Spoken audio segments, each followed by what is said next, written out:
সবাইকে স্বাগতম জানাচ্ছি এই নতুন ভিডিওতে।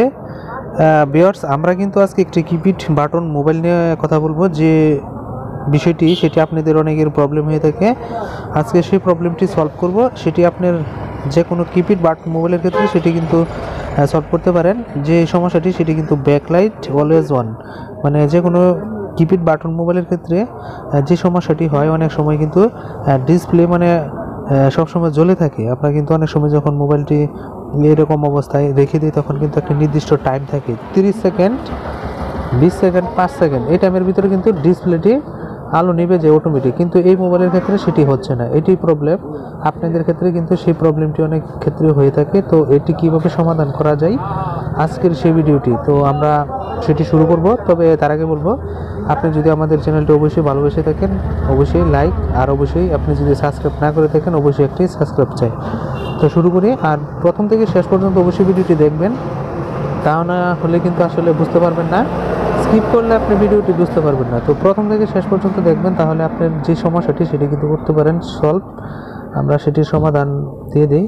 তো এক্ষেত্রে যে কোনো কিপ্যাড বাটন মোবাইলের ক্ষেত্রে যে প্রসেসটি সেটি কিন্তু আসলে এটি কিন্তু সিম্ফনি L135, মানে 135 মডেল, L135। তো এটির ক্ষেত্রে যে কোনো মোবাইলের ক্ষেত্রে আপনি প্রথমে মেনু অপশনে যাবেন, তারপর এখানে সেটিংস আছে, সেটিংসে গিয়ে এই যে ফোন সেটিংস নামে একটা অপশন আছে, এখানে যাবেন এবং এখানে ডিসপ্লে নামক প্রোগ্রামে যাবেন, এবং এখানে যে ব্যাকলাইট নামে একটি প্রোগ্রাম আছে এখানে যাবেন। তো এখানে অলওয়েজ ওয়ান প্রোগ্রামটি ওয়ান হয়ে রয়েছে। আপনারা কিন্তু এখানে দেখতে পাচ্ছেন যে ব্যাকলাইট আর অলওয়েজ অন। ব্যাকলাইট ইংরেজি শব্দ, আর বাংলা হয়তো হলো এখানে মানে সাদা। তো অলওয়েজ অন সবসময় অন হয়ে রয়েছে। তো এটি কিন্তু এটির ভিতরে ক্লিক করলে সেটি সমস্যার সমাধানে যাওয়া যায়, কিন্তু এই মোবাইলের ক্ষেত্রে কিন্তু সেটি হচ্ছে না। Power saving mode is enable, মানে একটি প্রবলেম, সেটি সমস্যা হয়ে রয়েছে। এটি কীভাবে সমাধান করা যায়? তো এই ক্ষেত্রে আপনারা এটির জন্য ডান অপশানে গিয়ে আমরা সেটি ফোন নিয়ে যাব, ফোনের নিচের বাটনে চলে যাব। এই নিচের বাটনে চলে যাওয়ার পর কিন্তু রিস্টোর সেটিংস নামে একটি অপশান আছে, দেখতে পাচ্ছেন, এখানে যাবেন। এখানে গিয়ে আমরা কিন্তু এটির যে পাসওয়ার্ড সেটি দিয়ে দেব। যে কোনো মোবাইলের ক্ষেত্রে সেটি এটি নেওয়া হতে পারে 1 2 3 4। আপনারা ট্রাই করে দেখবেন।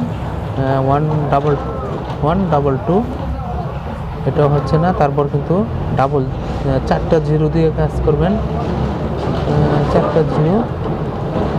তো ক্লিয়ার ডাটা, আমরা সেটি রিসেট দিয়ে দিচ্ছি। সেটি সমাধানের জন্য আসলে আপনাদের এই ধরনের সমস্যা হলে আপনারা এটি ট্রাই করবেন। পাওয়ার মোড যখন সমস্যা দেখা দেয় তখন। তো রিস্টোর সেটিংস দিলে কিন্তু যে কোনো মোবাইলের নতুন প্রোগ্রাম আসে, মোবাইলের যত ধরনের প্রবলেম থাকে, প্রোগ্রামিং সমস্যা, সেগুলো সলভ হয়ে যায়। তো আশা করি আপনারা বুঝতে পেরেছেন। তো আমরা এখন আবার এই সেটিংসের ভিতরে প্রবেশ করি, দেখি সেটি কি অবস্থা। সরি, এই ডিসপ্লের ভিতরে আমরা এখন প্রবেশ করি। হ্যাঁ, দেখতে পাচ্ছেন এখানে কিন্তু 30 সেকেন্ডের একটি অপশান আসছে। এখন মোবাইলের ডিসপ্লে অটোমেটিক নিভে যাবে। তো আমরা এখানে 5 সেকেন্ড রাখি। 5 সেকেন্ড রাখার পর দেখি সেটি কি করে, অটোমেটিক আসলে ডিসপ্লে লাইটটি চলে যায় কিনা। আমরা 5 সেকেন্ড, হ্যাঁ দেখা যাচ্ছে সেটি চলে যাবে। হ্যাঁ, দেখতে পাচ্ছেন ডিসপ্লে লাইটটি কিন্তু অটোমেটিক চলে গেছে। এটি কিন্তু 5 সেকেন্ডে রাখছি। তো আপনারা আপনাদের ইচ্ছে অনুযায়ী এখানে 30 সেকেন্ড পর্যন্ত দেওয়া যায়, আর অলওয়েজ ওয়ানও করা যায়। তো এই প্রোগ্রামটির জন্য অবশ্যই আমরা মেনুতে, তারপর সেটিংসে, তারপর ফোন সেটিংস, তারপর ডিসপ্লে, তারপর আমরা চলে আসব ব্যাকলাইট।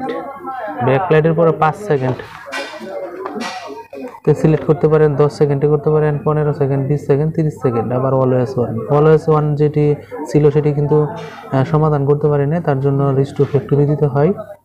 তো আমরা এখানে এটি 30 সেকেন্ডে রেখে দিব। 30 সেকেন্ডের ভিতরে কিন্তু সেটটির একটি নির্দিষ্ট টাইমে ব্যাকলাইট আলো নিভে যাবে। তো আপনারা এই ধরনের সেই সমস্যার সম্মুখীন পড়েন, এটির জন্য অবশ্যই মোবাইলের যে আজকে ভিডিওটি সেটি সম্পূর্ণ দেখলে প্রথম থেকে শেষ পর্যন্ত অবশ্যই আপনার এই ধরনের সমস্যার সমাধান করতে পারবেন। তো এই ছিল আজকের ভিডিও। আশা করি ভিডিওটি ভালো লেগেছে। ভালো লাগলে অবশ্যই লাইক চাই, আর অবশ্যই আপনি নতুন হয়ে থাকলে সাবস্ক্রাইব চাই। তো বন্ধুরা, পরবর্তীতে অন্য কোনো আরেকটি নতুন ভিডিওর সাথে দেখা হবে আপনাদের সাথে। ততক্ষণ সবাই সুস্থ ভালো থাকবেন। ধন্যবাদ সবাইকে।